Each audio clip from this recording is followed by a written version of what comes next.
Welcome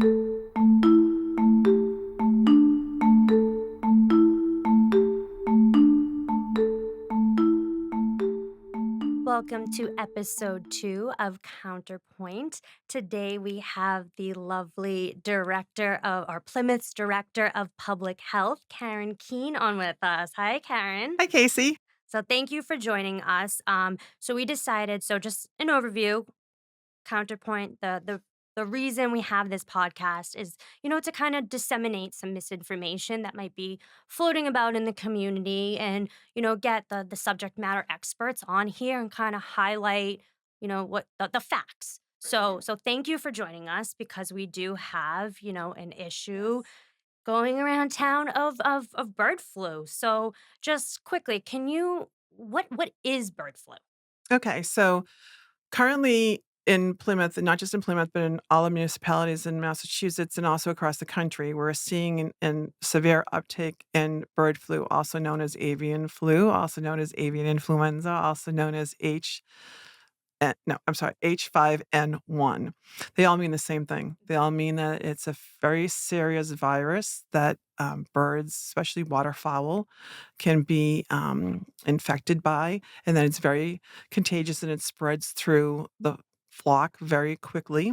So we're here to really make sure that our residents know what they can do to protect themselves, their animals, and also what's happening with some of the unfortunate dead birds that they see currently. Yeah, because it's definitely unfortunate. It's very sad. And thank you for explaining the various names because Mhm. a lot of times like the whole reason this podcast came about is there is so much information out there, and as wonderful as that can be, sometimes it can have the negative effects.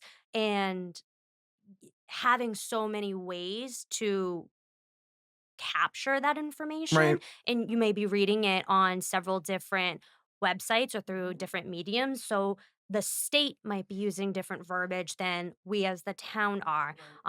Many reasons, because they might be how you affiliate. If I work at Mass Wildlife, I might be calling it avian influenza. If Right. I work, with the Department of Agricultural Resources, I might use H5N1. Right. So they do all mean the same thing. And I think that's just important to They kind of do, and highlight. you're absolutely right. It really is the lens, that's being used by the department that's issuing the information. So if it's coming from a medical lens, it's one thing. If it's coming from an agricultural stance, it's another way. So they all mean the same thing. It's just terminologies that's used by different groups. Wonderful. Thank you. And speaking of different groups, you are the director of public health for the town of Plymouth.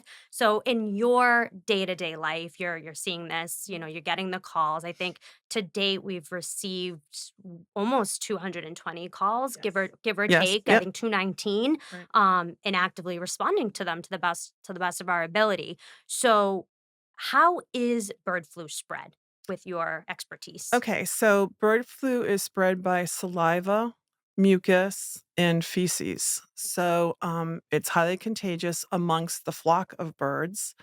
Now, it's not contagious to humans. However, it is contagious to domestic animals, dogs, and cats if they come in contact with an affected bird. So it's important that people know that too. Okay, no, I think that's great. And one of the things, I mean, Plymouth does have a leash law, but I understand. I love my dog being able to, run off leash when she can.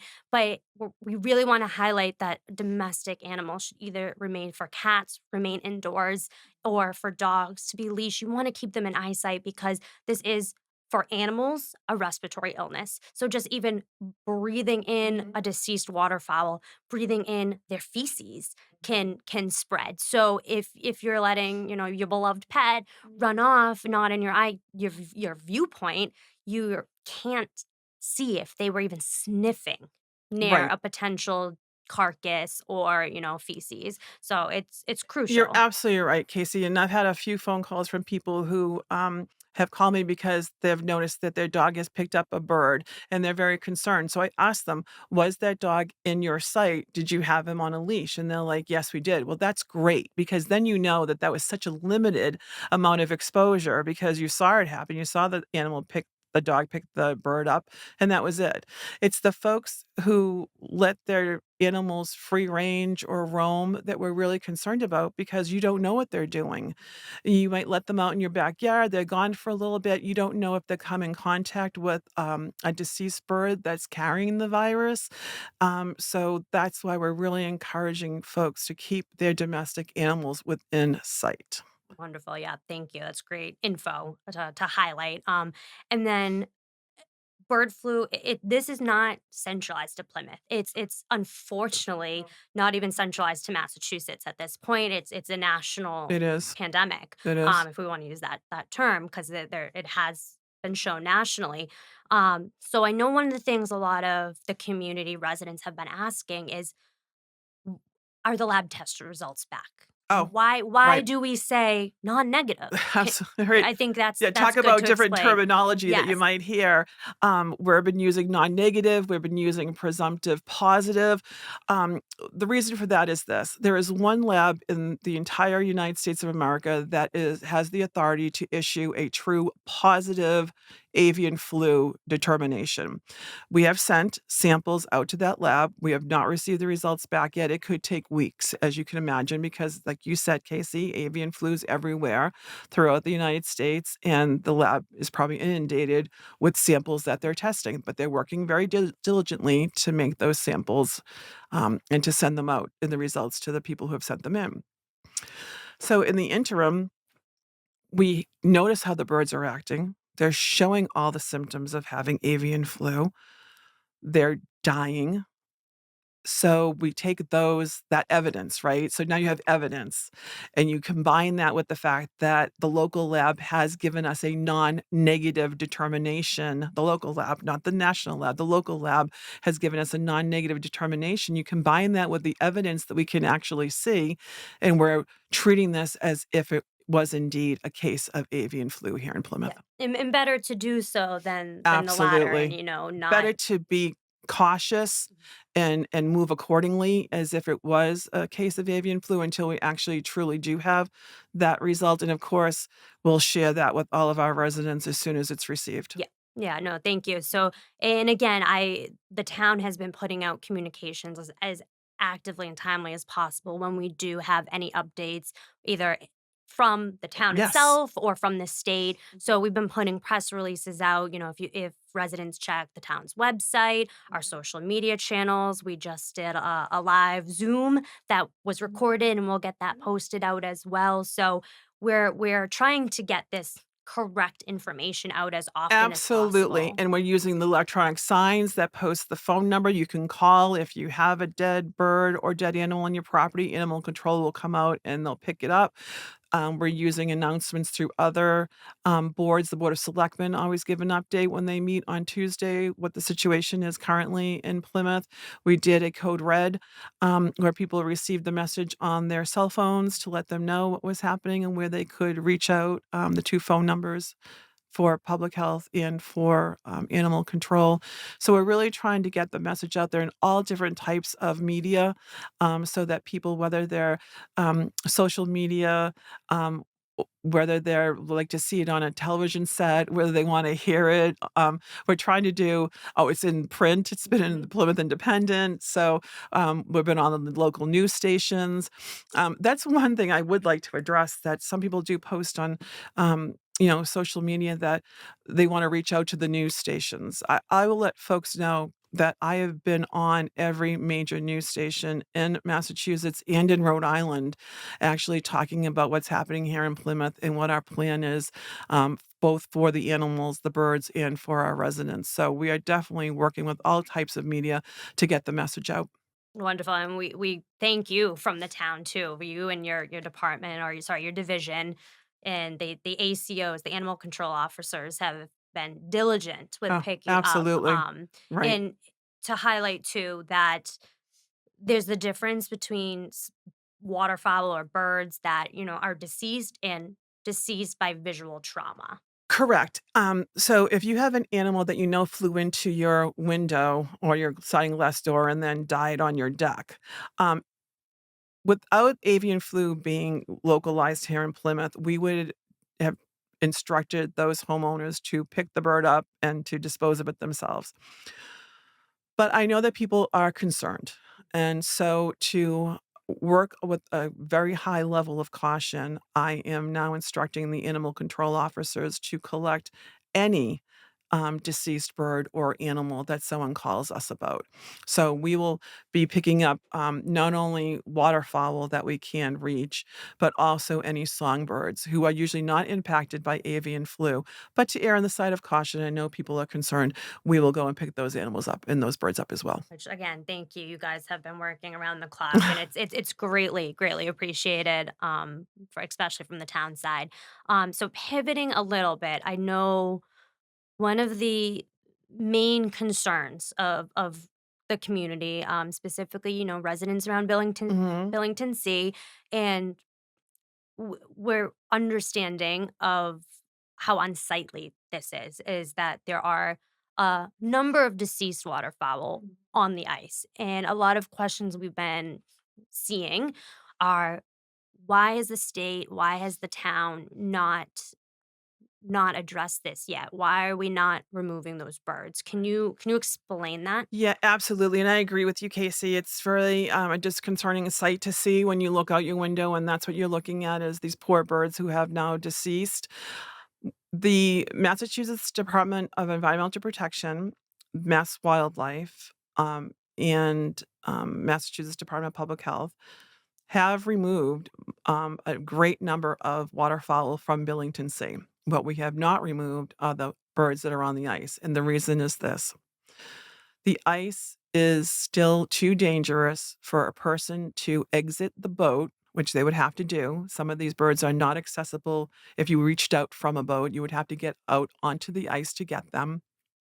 And it's too dangerous right now. It's just not safe for a person to do that, unfortunately. Yeah, because a lot of the birds, and this is very traumatizing. They are actually They're stuck stuck. to the ice. So it's Correct. not even as if Right. they're just laying atop of the No, ice they are and we can go on correct. an ice boat and gather them. Right. It's we would need a human to get out of the boat, Right. walk on the ice, and then chisel. And the weather has been fluctuating. We've had some 40-degree days, then it drops back down to under 32, and we just can't risk the human life there to step out, and then the second you start chiseling, you don't know You where don't the know. ice is gonna Right, but crack. I do want folks to know that we are evaluating this every day. The You know, environmental conditions. Mass Wildlife has come out every day to look at the situation, and as soon as there is a determination that it is safe to go out onto that ice, or it's warm enough that the ice has now melted away and we can go and collect the birds, believe me, that's exactly what's gonna happen. Yep. Okay, thank you. And pivoting back a little bit, so Plymouth, we have a lot of farmers. We have a lot of backyard chicken owners. Do you have any specific, suggestions, advice, tips for those folks? Absolutely, the number one thing to do is to keep your flock by itself. Do not let your flock, mingle with another flock, because it's so important that everyone is kept separate so that there's no chance of having a virus spread. I would also encourage anyone who is cleaning out a chicken coop, to wear gloves and a mask for the time being, just to be, again, cautious and to be on the safe side. I would certainly not let my, chickens free range out of my sight. I would keep them not necessarily in a coop, but I would keep them in a caged area or a fenced in area so that they cannot, go out of, your locations because you don't know who else they're mingling with. Yep, yep. So similar to, when we did have COVID and Yeah, people were right? expected to not, Yeah, group right, together. We exactly. don't want our flocks Yeah, grouping stop it's together. yeah, we would say stop the spread, Yep. avoid large crowds, avoid gatherings, and that's the same thing. We need to avoid gatherings of different types of birds so that we can stop the spread of avian flu. Yep. And that comes back, kind of loops in with, some folks have been asking about bird feeders. So are we suggesting what exactly are we suggesting regarding bird feeders? So with if you live around Billington Sea or other large water bodies that do have waterfowl that are there, I would recommend not putting out your bird feeder at this moment and not filling up a bird bath if you have one, only because the waterfowl may take part in your bird bath, and they may feed from your bird feeder, and that can also spread the disease. So if you live in areas where waterfowl are at, I would say no. If you live in an area where you're not anywhere near a body of water and there is no waterfowl, you probably can still feel safe to feed your songbirds. And Um, what are waterfowl? Can we just highlight sure, that? absolutely. Geese, ducks, swans. Okay, great. No, thank you.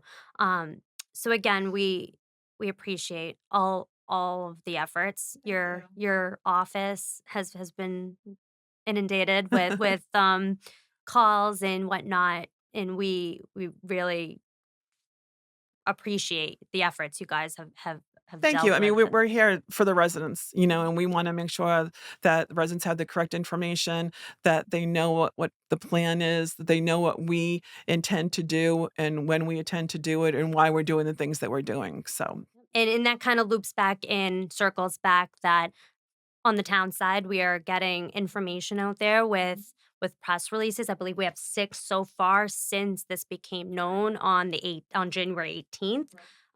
So we are pushing those out on the town's website, the town's social media, so Facebook, Instagram, and X. We will continue to do so. We're updating the residents of Plymouth with numbers of removed waterfowl or birds and animals in general. And then I want to kind of just end with, the numbers to call. If you do absolutely. have a deceased waterfowl, you stumble Any upon type of it, yeah, bird, any type of bird.